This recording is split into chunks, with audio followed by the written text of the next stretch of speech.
Marcel, Carlos, thank you. We have learned a lot for you today. In José Ortega y Gasset's words, life is a series of collisions with the future. It is not the sum of what we have been, but what we yearn to be. This same logic could be applied to countries which are built with dreams of future. That's why governments are making a huge effort to guarantee the integrity of their educational systems, because progress starts with education. We have seen all sorts of measures, and each country has different priorities. In Spain, financial aid has been provided so that over 30,000 teachers can be hired. Measures has also been implemented in order to guarantee the attendance of students. But what is really happening in schools? Today, we are joined by the Minister of Education, Isabel Celaá. She has been in the front line during the coronavirus crisis, and today she's here to answer the question posed by Mónica Ceberio, Assistant Director at El País. Bienvenida, Mónica, muchas gracias. Muchas gracias, Marta. A ti. Buenas tardes a todos. Nos acompaña en este encuentro Isabel Celaá, que además de Ministra de Educación desde junio de 2018, tiene una amplísima trayectoria en el mundo educativo. Ella empezó en política de la mano del entonces consejero de Educación del Gobierno vasco, José Ramón Recalde, en 1987, y ahora, 33 años después, se enfrenta al que probablemente sea el mayor reto de su carrera profesional, a una pandemia. Buenas tardes, ministra. Bienvenida a este foro. Muchísimas gracias. Dice el tango que 20 años no es nada, pero cuando has dicho 33 me ha sonado durísimo.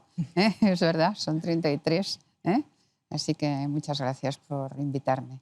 33 años estudiando una de las materias, uno de los asuntos que, además de ser uno de los pilares esenciales del estado de bienestar, probablemente sea una de las cuestiones que más importan a los ciudadanos, porque compromete de alguna manera nuestro futuro como sociedad. Ahora nos estamos enfrentando a una situación inédita. Hemos tenido un comienzo de curso muy complicado. Los alumnos han vuelto a las aulas muchos meses después y se han encontrado unas aulas distintas.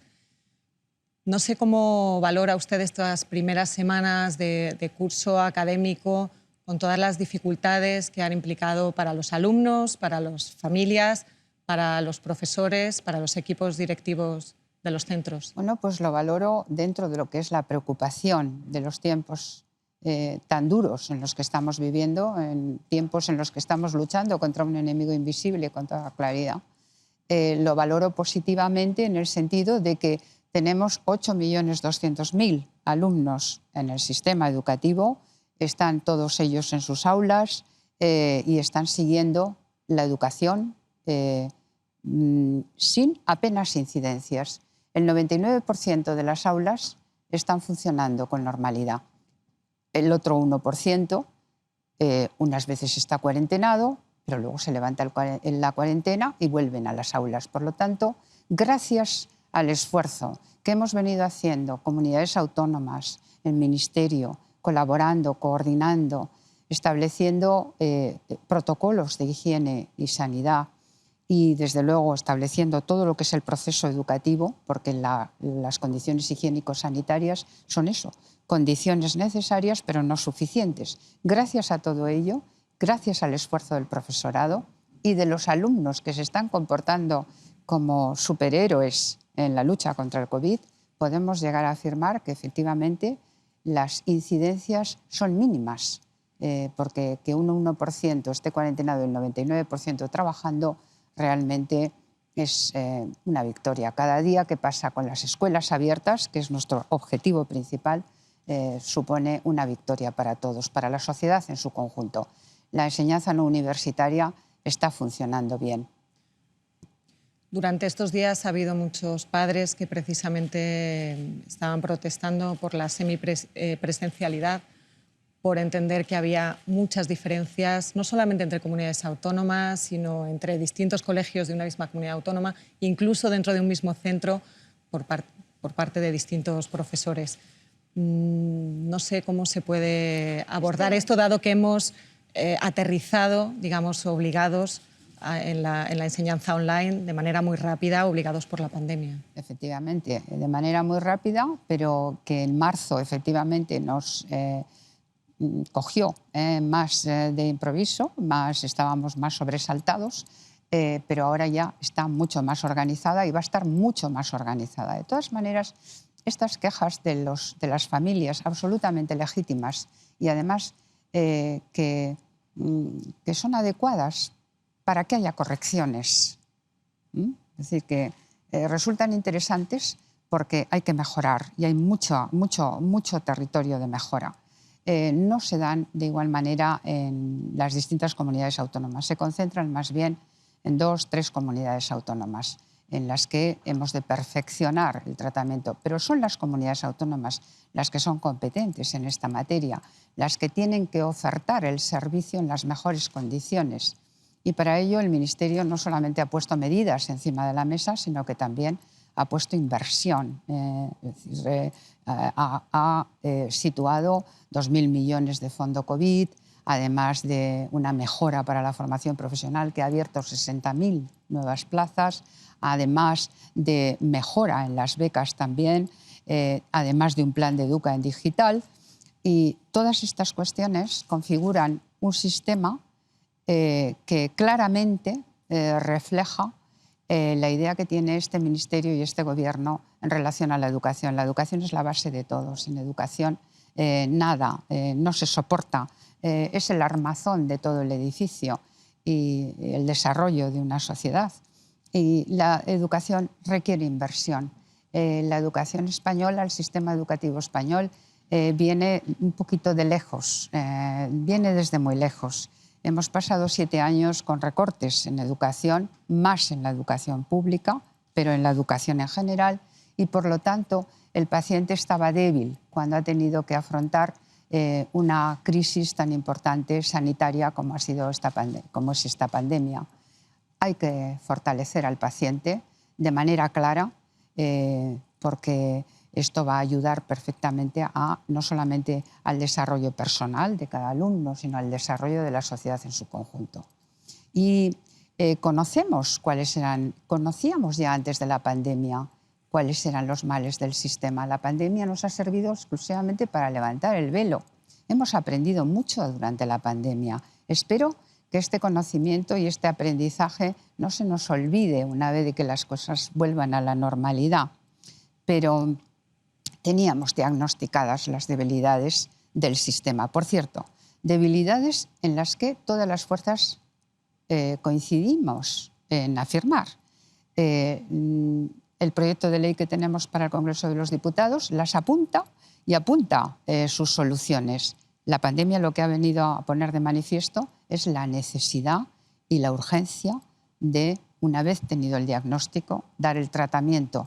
Es decir, que lo que estamos haciendo ahora es ya abordar transformaciones profundas de calado del sistema educativo, porque tenemos uno que no sirve para la sociedad que tenemos, es decir, es adecuado para una sociedad que ya no existe. Ministra, ¿contempla usted que pueda ser necesario un nuevo cierre general de los colegios? Sé que es muy difícil hacer predicciones en estos momentos de incertidumbre total, pero no sé si lo contempla y, sobre todo, si tuviera que hacerse un cierre más o menos prolongado en algunos colegios, ¿qué hemos aprendido desde marzo? ¿Estamos mucho mejor preparados? Estamos muchísimo mejor preparados. Los científicos suelen decir con ironía que lo malo de las predicciones es que siempre se refieren al futuro. Eso es verdad. Pero nosotros no observamos, desde luego no está encima de la mesa ni en nuestro pensamiento ni en nuestra convicción. Antes hablaban de Ortega y Gasset. Ortega y Gasset solía decir que en las creencias está, pero las ideas se tienen. De ninguna de las maneras tenemos la idea de un confinamiento total de las escuelas. De facto, las escuelas han de permanecer abiertas porque son el motor de la sociedad. Por tanto, hemos de tratar la pandemia en el ámbito escolar con la convicción de que el ámbito escolar es un entorno seguro, más seguro para cualquier joven que cualquier otro alternativo. Y esta es la confianza que hemos de transmitir a las familias. Hemos aprendido a que la escuela es parte de la solución. Hemos aprendido a que la escuela es un agente anti-COVID que detecta rápidamente el virus en un grupo, en un niño, y que efectivamente es capaz de cuarentenar el resto de alumnos y así superar la situación. La digitalización, que era necesaria, ha traído también algunos problemas, algunos de ellos no menores. Un porcentaje de alumnos carecía de recursos informáticos, carecía de los recursos suficientes como para poder seguir la enseñanza online. ¿Qué ha ocurrido con estos alumnos? ¿Cómo han llegado a la escuela meses después? Y sobre todo, ¿cómo hacemos para que la brecha digital en este momento no se superponga a toda una serie de desigualdades ya existentes en el mundo educativo? Claro, esa es una pregunta muy pertinente, efectivamente, pero sí que quiero hacer una observación al principio de mi intervención, y es que España no ha estado peor preparada que el resto de países europeos de nuestro entorno, ni países en el resto del mundo, para enfrentarse a la COVID. La escuela española ha sido una de las que ha estado mejor preparadas de facto. Primero porque teníamos ventajas de base, ventajas iniciales, tales como la accesibilidad, es decir, la conectividad. La llamada brecha digital se cubre con dinero, con recursos económicos. Lo difícil es verdaderamente penetrar en lo que hay detrás de esa brecha digital, que es una brecha social. Esto supone un tratamiento mucho más complejo, pero al que hay que llegar. ¿Cuándo? Esta es la primera pregunta que se me hace, ¿no? Generalmente. Pues yo creo que llegarán en torno a la Navidad.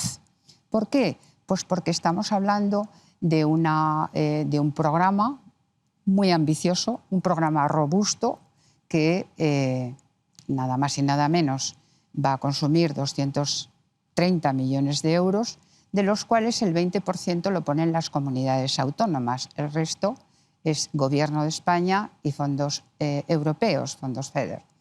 Ese 20%, las comunidades autónomas lo han tenido también que ser autorizadas por sus respectivas haciendas. Y eso supone un tiempo. Pero ya tenemos todos los convenios autorizados, aprobados por el Consejo de Ministros. Los últimos pasaron ayer. Por tanto, ahora empezamos la licitación. Una licitación de esa envergadura, 2 meses, nos consume con toda claridad. Pero en eso estamos.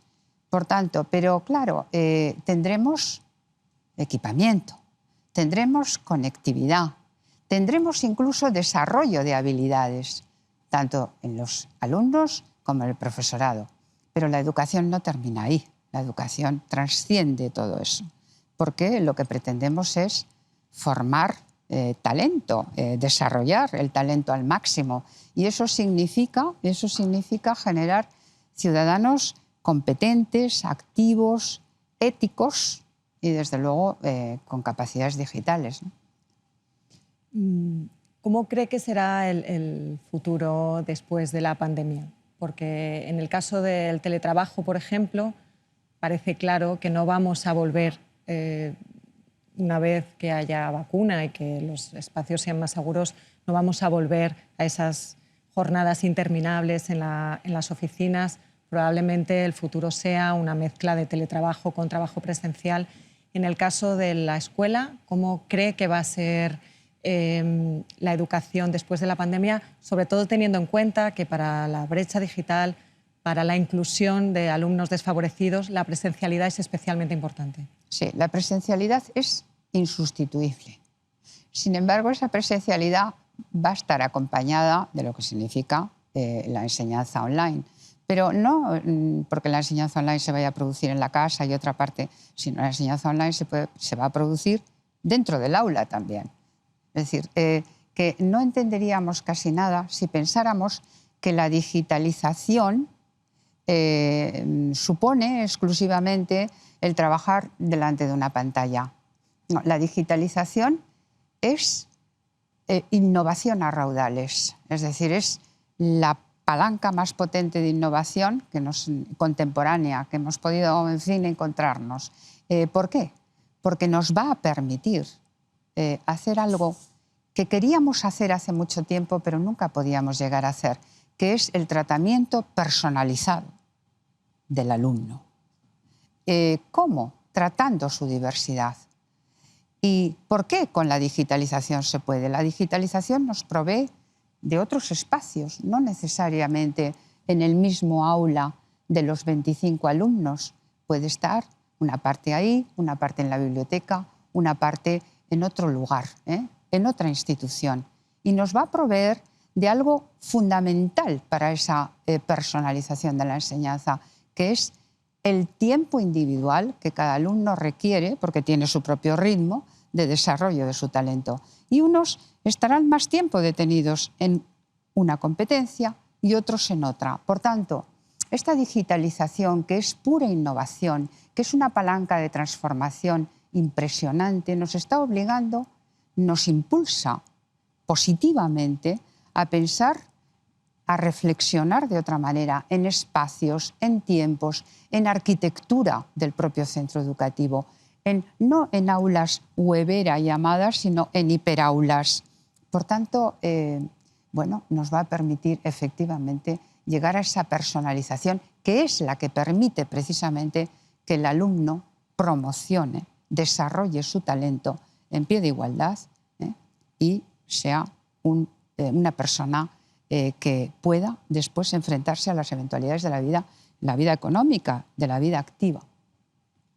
Estamos hablando mucho de talento, de capacidades, de las habilidades necesarias en la escuela del siglo XXI. ¿Qué piensa usted de cómo se enseña hoy en España? ¿Piensa que hay espacio suficiente para fomentar la autonomía, la creatividad, el pensamiento crítico, la búsqueda de soluciones ante problemas complejos, más allá del contenido concreto de las asignaturas que se enseñan, o estamos aún en una enseñanza muy asignaturesca, como la llama Emilio Lledó? Pues sí. Considero que efectivamente hay mucho terreno para avanzar. Estamos todavía en una forma de enseñanza muy napoleónica, muy de asignatura,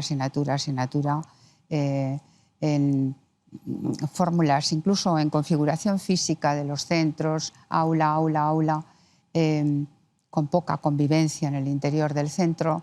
Estamos en un tipo de educación muy burocratizado. No hay más que recordar los estándares de aprendizaje que venían a aplicar con la LOMCE hasta 100 indicadores que el profesor había de recorrer para darle una nota, una calificación al alumno.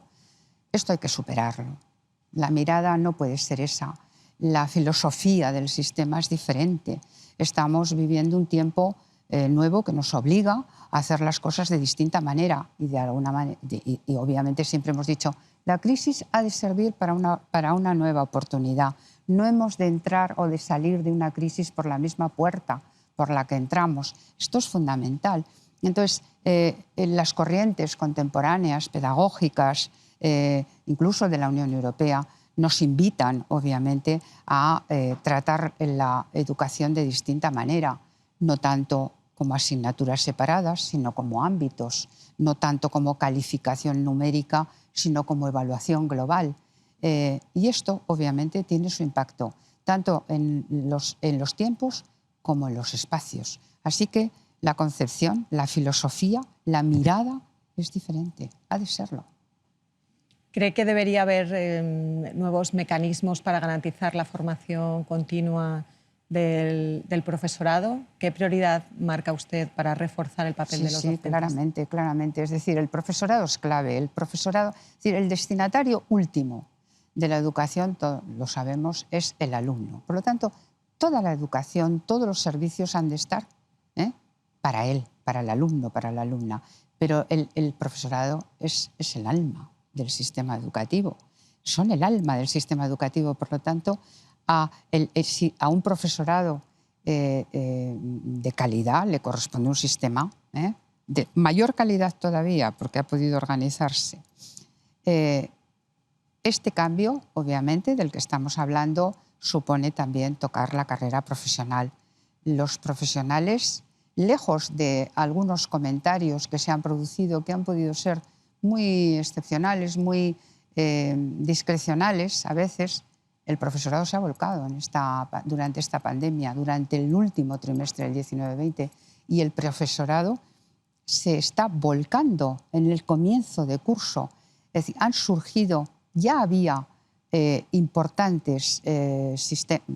muchos centros con muchos sistemas de innovación diferentes, muy útiles, pero ahora se han volcado en este comienzo de curso con proyectos de innovación de gran interés para el sistema educativo en su conjunto. Estamos muy contentos al respecto. Es verdad, todavía desconectados, los aprendizajes están desconectados, pero existen los aprendizajes, hay que conectarlos para conseguir mayor fuerza. Ministra, ¿qué es para usted un buen profesor? Pues un buen profesor, claramente, es aquel que deja huella en el alumno, para lo cual el alumno tiene que ser muy consciente de que él, el alumno, importa mucho a su profesor, que le importa su vida, que le importa su trayectoria. El profesor tiene que aportar valor y sentido a la vida del alumno. España ha cambiado 3 veces de ley educativa en las últimas 2 décadas. Ahora, hace un rato, hablaba usted misma del nuevo proyecto de ley. ¿No es posible que se pongan ustedes de acuerdo sobre las cuestiones básicas de una materia tan sensible como la educación, que es tan absolutamente central para un país? A mí me gustaría mucho. De facto, creo que mañana o la semana que viene ya se abrirá la Comisión de Educación para empezar a debatir finalmente las enmiendas parciales a la ley, a la LOMLOE. Hay una participación muy amplia, si tenemos en cuenta el número de enmiendas realizadas, y además es un proyecto de ley que recoge ampliamente los acuerdos que la ponencia del Pacto Educativo, una ponencia que duró 1 año y medio, que es una subcomisión de la propia Comisión de Educación, trabajó con más de 83 ponentes. Por tanto, hay base suficiente como para llegar a acuerdos.